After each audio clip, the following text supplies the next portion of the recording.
Doctor اسرار احمد صاحب جو درس قرآن کا بڑا ذوق رکھتے تھے، مختلف جگہوں پہ درس دیتے تھے، اور ان کی ایک تنظیم بھی انہوں نے بنائی تھی غالباً اسلامی تنظیم کے نام سے، اس کے اندر وہ کام کرتے تھے، اس کے سربراہ تھے۔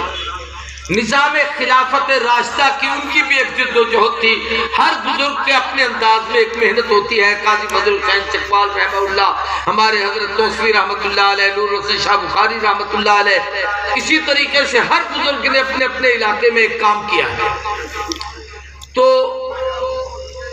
ڈاکٹر اسرار نے ایک دفعہ ایک بات کہی اور وہ بڑی عجیب، یہ ان کی بات نقل کر کہنے لگے کہ میرے نزدیک امام شاہ ولی اللہ کے بعد اگر شاہ ولی اللہ کے درجے کا کوئی آدمی ہے کہ جس کو قرآن پر بھی، سنت پر بھی، فقہ پر بھی پوری دسترس ہو، پوری نظر ہو، اور ان نے اتنے شاگرد تیار کیے ہوں کہ ایک ایک شاگرد ایک ایک میدان میں باکمال ہو، تو فرمانے لگے میرے نزدیک اس درجے کا مجدد اگر کوئی دنیا میں گزرا ہے تو وہ شیخ الہند مولانا محمود حسن۔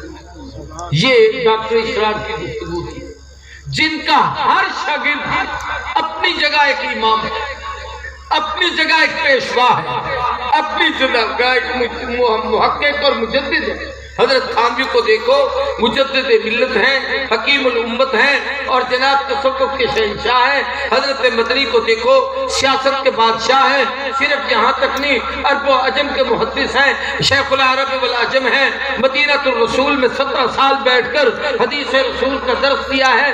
امام انقلاب عبید اللہ سندھی کو دیکھو، ایک شاگرد تیار کیا ہے، اس کو تحریک ریشمی رومال کا ایک فارمولہ بنا کے دیا ہے۔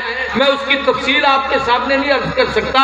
وہ وہاں ہندوستان دیوبند سے چلے ہیں، پوری دنیا کا سفر کیا ہے، افغانستان گئے ہیں، روس گئے ہیں، ماسکو گئے ہیں، ترکی گئے ہیں، آپ کے پاکستان سے گزرتے ہوئے، اسی پٹی سے گزرتے ہوئے لاہور میں شیرہ والا، آپ کے یہاں قریب پیر پر شریف کی خانقاہ، آگے حضرت امروٹی کی خانقاہ، کراچی میں جا کر مولانا محمد صادق کھڈا جو حضرت شیخ الہند کے شاگردوں میں سے تھے، یہ اس تحریک کا مرکز تھے۔ حتیٰ کہ امام انقلاب مولانا عبید اللہ سندھی پھر مکہ المکرمہ پہنچے۔ یہ 25 سالہ جلا وطنی زندگی تھی جو تحریک ریشمی رومال کو کامیاب کرنے کے لیے انہوں نے گزاری۔ یہ ایک شاگرد تھا شیخ الہند کا جو اس طرز پر تیار تھا۔ آپ کسی ایک شاگرد کو دیکھ لیں، یہ طلباء بیٹھے ہیں جن نے علم حدیث پڑھا ہے، حضرت سید انور شاہ کاشمیری رحمۃ اللہ علیہ دارالعلوم دیوبند کے محدث، صرف محدث نہیں، بحقی زمان محدث بھی تھے، فقیہ بھی تھے، ہزاروں حدیثوں کا حافظ اور عالم اور قاری۔ مقدمہ بہاولپور، حضرت قاری صاحب پیچھے بیٹھے، قاری یاسین صاحب، یہ تقریباً 3 جلدوں میں مقدمہ بہاولپور کی کتاب چھپ چکی ہے۔ اس میں حضرت کا یہاں تشریف لانا اور وہاں پر آ کر جو بیان دینا ہے وہ ایسا تھا کہ وہی مہر لگی تھی ختم نبوت کے مسئلے پر، جس کی وجہ سے اس مقدمے کی نتیجے میں یوں سمجھیے کہ پوری دنیا میں قادیانیوں کا کفر، آج اگر ان کے کفر کے نعرے بج رہے ہیں اور انہیں کافر قرار دیا گیا ہے، قومی اسمبلی نے ان کو کافر قرار دیا ہے، جناب والا عدالتوں نے ان کو کافر قرار دیا ہے، تو یہ ساری محنت انور شاہ کشمیری کی۔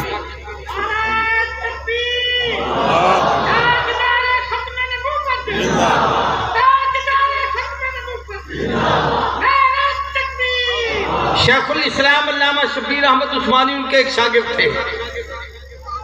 محدث کتنے تھے بڑے، مسلم کی شرح فتح الملہم لکھی، اور مفسر کتنے بڑے تھے، شیخ الہند نے جو مالٹا کی جیل میں بیٹھ کر قرآن کا ترجمہ لکھا اور پہلے 5 پاروں کی تفسیر لکھی، اللہ کو پیارے ہو گئے۔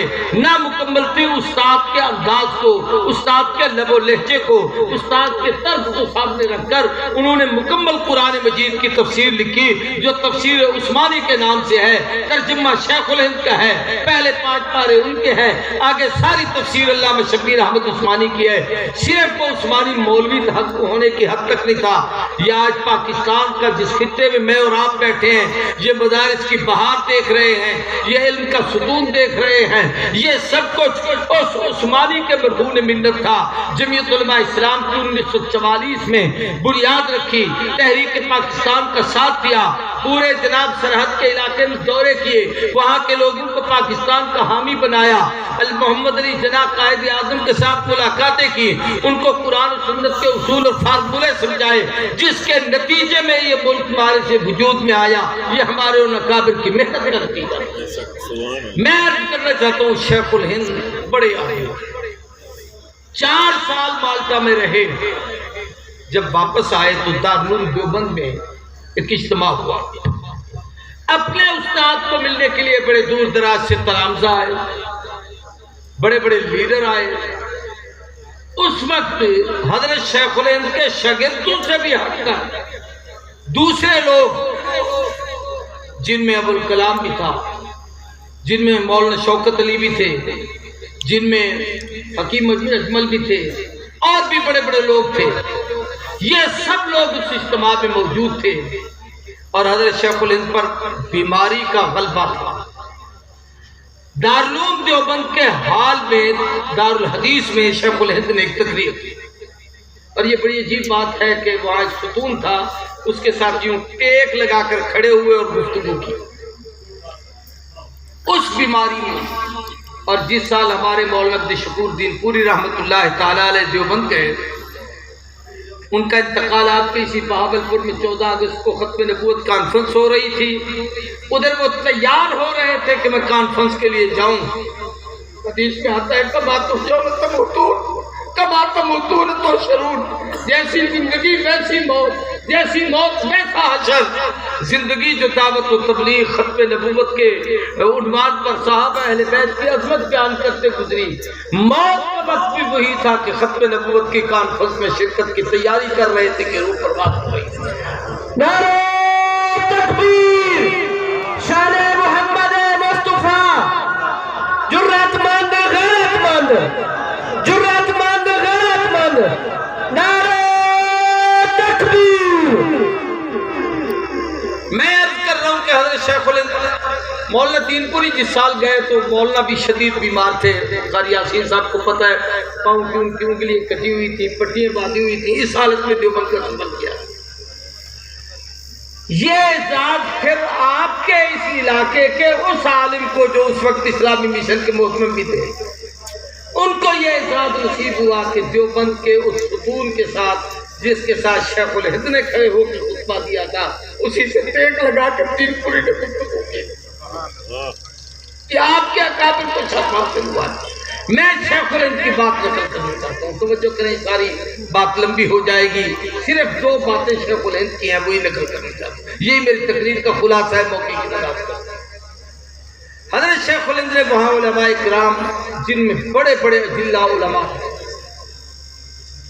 مفتی محمد شفیع رحمت اللہ تعالیٰ علیہ تھے، مرتضیٰ حسن چاند پوری رحمت اللہ تعالیٰ علیہ تھے، اس وقت مفتی محمد حضرت مولانا انور شاہ کشمیری رحمت اللہ تعالیٰ علیہ تھے، حضرت بڑے سارے اکابر وہاں پر موجود تھے۔ جس وقت یہ وہاں پر حضرت نے گفتگو کی تو فرمایا بھی مالٹا کی جیل میں 4 سال رہا، 4 سال میں اس پر غور کیا کہ امت کے زوال کا سبب کیا ہے، یہ امت پستی کی طرف اور زوال کی طرف، بجائے ترقی کے تنزل کی طرف، بجائے عروج کے زوال کی طرف کیوں جا رہی ہے۔ اور میں نے اس پر بڑا سوچا کہ محبوب کی امت ہو، حضور کی امت ہو، محبوب آخری اللہ کے نبی ہیں، ان کے بعد کسی نبی نے آنا نہیں، یہ کام تو اس امت میں کرنا تھا، یہ اب پستی کی طرف ہے تو اس کام کو کون سمیٹے گا اور کرے گا۔ تو شیخ الہند فرماتے ہیں میرے ذہن میں 2 چیزیں آئی، اللہ نے ڈالی کہ امت کی پستی کے یہ 2 سبب ہیں، اگر ان اسباب پر امت غور کر کے ان کو ختم کر دے اور اپنے کام اور مشن کو لے لے تو اللہ تبارک و تعالیٰ ان کو عروج اور کمال عطا کر دے گا۔ وہ 2 چیزیں کیا ہیں؟ سب سے پہلی بات شیخ الہند نے کہی کہ یہ امت قرآن سے دور ہو گئی ہے، اور دوسری بات یہ کہی کہ یہ امت آپس میں اختلاف کا شکار ہو گئی۔ باہمی تنازع اور جھگڑے، تفریق اور قرآن سے دوری، یہ دو چیزیں ایسی ہیں جو اس امت کی پستی اور زوال کا سبب ہے۔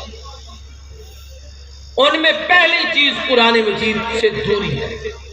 قرآن سے دوری کا کیا معنی ہے، اس کو ذرا سمجھیے۔ پہلا معنی قرآن سے دوری کا یہ ہے کہ ہم نے قرآن پڑھنا چھوڑ دیا ہے، قرآن سے تعلق قائم کرنا چھوڑ دیا ہے، قرآن کی تلاوت ترک کر دی ہے۔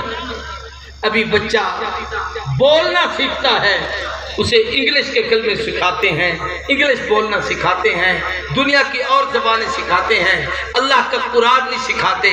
وہ مائیں پتہ نہیں قدروں میں چلی گئیں جو بچوں کو اللہ اللہ سکھاتی تھی، جو کلمہ طیب سکھاتی تھی، جو ذکر اذکار سکھاتی تھی۔ وہ بچہ جب بولنا سیکھتا تھا اور دودھ ختم کرتا تھا، اور 2 سال کے بعد جب اسے بولنے کا شعور آتا تھا اور چلتا پھرتا تھا، تو ماں کی گود میں کئی پارے قرآن حفظ کر کے آتا تھا۔ وہ ماں دنیا سے چلی گئی۔ آج ماں بھی پیدا ہوتی ہے، رات کو سوتی ہے تو وہ بھی رات کو 1 بجے تک موبائل دیکھ رہی ہوتی ہے۔ باپ کی زندگی بھی ایسے گزرتی ہے، اولاد کی زندگی بھی ایسے گزرتی ہے۔ بچہ بھی فیڈر پیتا ہے تو اس کے ہاتھ میں سب سے پہلے اس کو مصروف رکھنے کے لیے موبائل دے دیا جاتا ہے۔ یہ وہ ذلت ہے کہ قرآن سے ہم دور ہوئے ہیں، اس لیے ذلیل ہو رہے ہیں۔ تلاوت قرآن ہمارے اندر ختم ہو گئی۔ انتہائی معذرت کے ساتھ میں اس مجمع سے اگر ہاتھ کھڑا کروا کے پوچھوں کہ بلال آغا روزانہ کی ترتیب کون قرآن کی تلاوت کرتا ہے تو کتنے آدمی ہوں گے، سوائے ان بچوں کے جو مدارس میں پڑھتے ہیں، سوائے ان قرہ اور اساتذہ کے جو ان کو پڑھاتے ہیں۔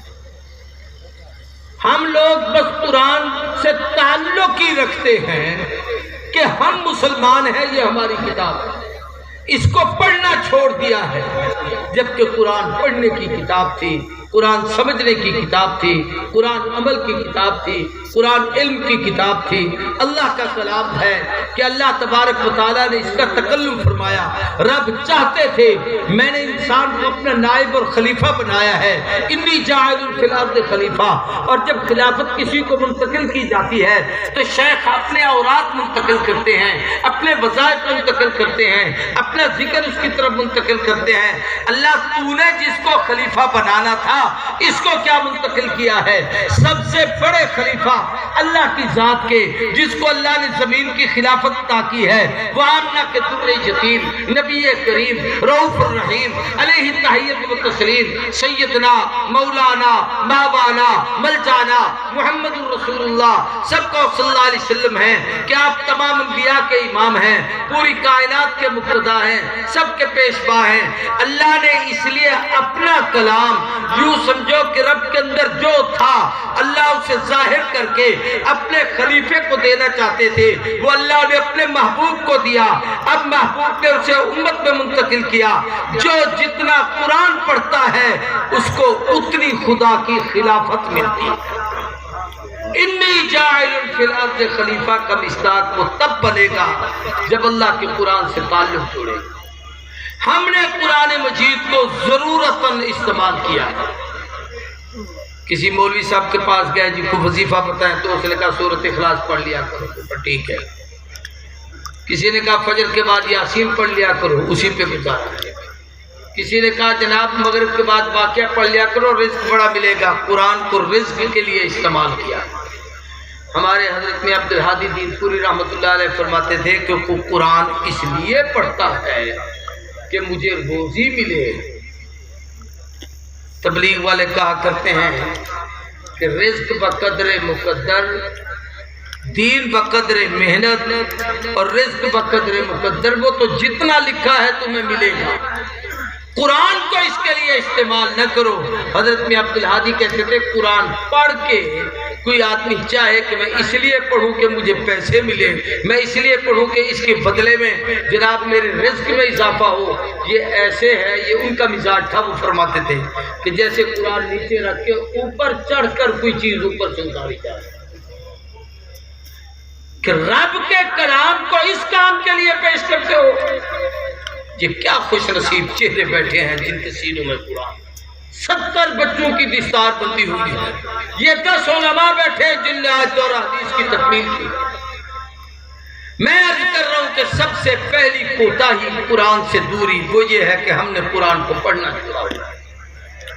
جتنے یہاں پڑھے ہوئے بیٹھے ہیں سب سے پہلا وعدہ تو آپ سے لیتا ہوں کہ بالترتیب الحمد سے بالناس تک ایک ایک رکوع پڑھو تب بھی، ایک ایک پاؤں پڑھو تب بھی، ایک ایک پارہ پڑھو تب بھی، ایک ایک منزل پڑھو تب بھی. علماء نے لکھا ہے 30 پارے اس لیے ہیں کہ مہینے کے 30 دن ہوتے ہیں، ہر مہینے قرآن کو مکمل کر لیا کرو. میاں اس کی 7 منزلیں اس لیے ہیں کہ ہفتے کے 7 دن ہوتے ہیں. بعض اہل دل اہل ذوق حفاظ اور قراء روزانہ ایک منزل پڑھتے ہیں. ہر ہفتے قرآن مجید مکمل کر لیا کرو. جو قرآن پڑھے گا وہ اس زوال سے محفوظ ہوگا. ساری دنیا کی ترقی کر لے، اگر قرآن اس کے پاس نہیں ہے یہ درندہ ہے، بندہ نہیں. انسانیت سیکھنا چاہتا ہے تو اللہ کے قرآن کے قریب. شیخ الہند کی بات. دوسرا یہ ہے کہ قرآن مجید پڑھنے کے ساتھ قرآن سمجھنے کے لیے آیا ہے. یہ ابھی اعلان ہو رہا تھا، پتہ نہیں کوئی غیر ملکی قرآ کا، میں مخالفت میں بات نہیں کر رہا لیکن آپ کو سمجھانے کے لیے کر رہا ہوں. بے شک آئیں اور آتے ہیں اور یہ بڑے بڑے لوگ ان کو بلواتے ہیں. میں سوال کرتا ہوں جس استاد نے قرآن ختم کرایا اس کو قرآن نہیں آتا؟ بولو یار، اونچی بات سے آتا ہے. یہ جو آپ کو اساتذہ پڑھاتے ہیں ان کو قرآن نہیں آتا؟ یہ کوئی آسمان سے ستارے توڑ کے لاتے ہیں؟ جن کے چہرے پہ نبی کی سنت نہ ہو، جن کے لباس میں شریعت نہ ہو، جن کے کردار میں دین نہ ہو، پتہ نہیں کس حالت میں کیسے آتے ہیں. بچوں کے 10-10 روپے زکوٰۃ بھی کے عشر کے صدقات کے اکٹھے کر کے تم نے لاکھوں روپے ان کو دے دیے. وہ ان کو جرسیاں لے کے دیتے، ان کو کپڑے لے کے دیتے تو زیادہ بہتر. یہ 70 بچہ اس نے قرآن پڑھا ہے. یہ 8-8 7-7 سال کے چھوٹے چھوٹے بچے قرآن مجید کے حافظ القاری ہیں. قرآن عمل کے لیے آیا ہے کہ اس کو سمجھو قرآن کہتا کیا ہے. اگر قرآن مجید کے ہمارے علماء کرام، آپ سے ایک درخواست کرتا ہوں اور بڑے افسوس سے ایک بات کہتے ہیں، ایک وقت تھا کہ ہمارے ہاں ترجمۃ القرآن کا بڑا اہتمام ہوتا. آج یہاں فارغ التحصیل عالم ہو جاتے ہیں لیکن قرآن کے درس کا پتہ نہیں ہے، قرآن کے ترجمے کا پتہ نہیں ہے. ہماری مسجدوں میں معذرت کے ساتھ کئی لوگ فضائل جہاد پڑھتے ہوں گے، کوئی فضائل اعمال پڑھتے ہوں گے، کوئی حضرت تھانوی کی اصلاح المسلمین پڑھتے ہوں گے، کوئی اور کوئی کتاب پڑھتے ہوں گے. ساری بہتر سب کی ضرورتیں پوری کرتے ہیں لیکن قرآن سے تو بہتر کسی کی کتاب نہیں. قرآن کا درس کیوں ختم ہو گیا؟ حضرت درخواستی آخر بڑھاپے تک شعبان رمضان میں قرآن کی تفسیر پڑھایا تھا. آپ کے حضرت دہلوی شجاباد میں ساری زندگی قرآن کی تفسیر پڑھاتے تھے. شیخ سرفراز خان صاحب 70 رحمۃ اللہ تعالی 60 سال تک قرآن کی تفسیر پڑھاتے رہے. میں علماء سے وعدہ لیتا ہوں کہ اپنی مسجدوں میں درس قرآن کا اہتمام کریں. بھیا آپ کو مولوی کہتے ہیں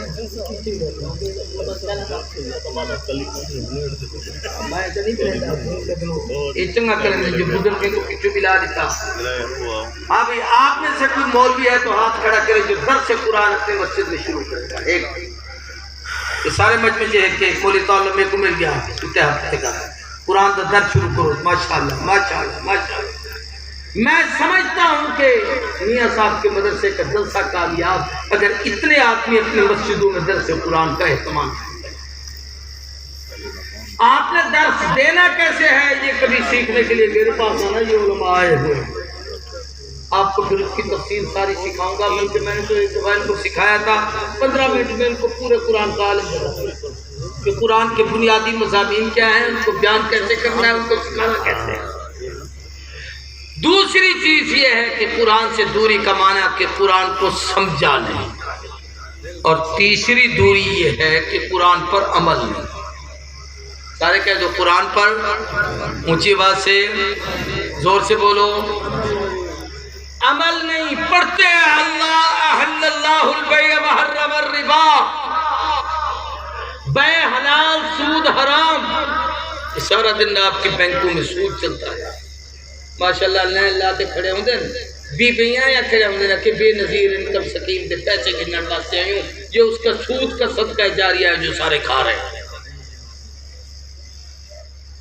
میں عرض کر رہا ہوں کہ قرآن رب من قارئ القرآن یلعنہ بہت سارے ایسے ہیں جب وہ قرآن پڑھتے ہیں تو قرآن ان پر لعنت کرتا ہے ان میں یہ لوگ اسی طریقے سے پڑھتے ہیں لعنت اللہ علی الکاذبین اور جھوٹ بول رہے ہیں عام آدمی نہیں اچھے خاصے بڑے بڑے کمال والے کہ وانجاک جو ابا آدھے میں گھر کے نہیں بیٹھا بیٹا ہی باہر آکی کچھ کہتا ہے میرے ابا سے جو وانجاک ہے جو میں بات کرتا عمل نہیں ہے لعنت اللہ علی الظالمین ظالم پر خدا کی لعنت ہے ظلم کرتے ہیں زیادتی کرتے ہیں حق غصب کرتے ہیں غلط بولتے ہیں جھوٹ بولتے ہیں یہ جتنا ظلم ہے یہ قرآن پر عمل نہ کرنا قرآن مجید کی تعلیم سے دوری قرآن کو پڑھنے سے دوری قرآن کو سمجھنے سے دوری قرآن کو عمل کرنے سے دوری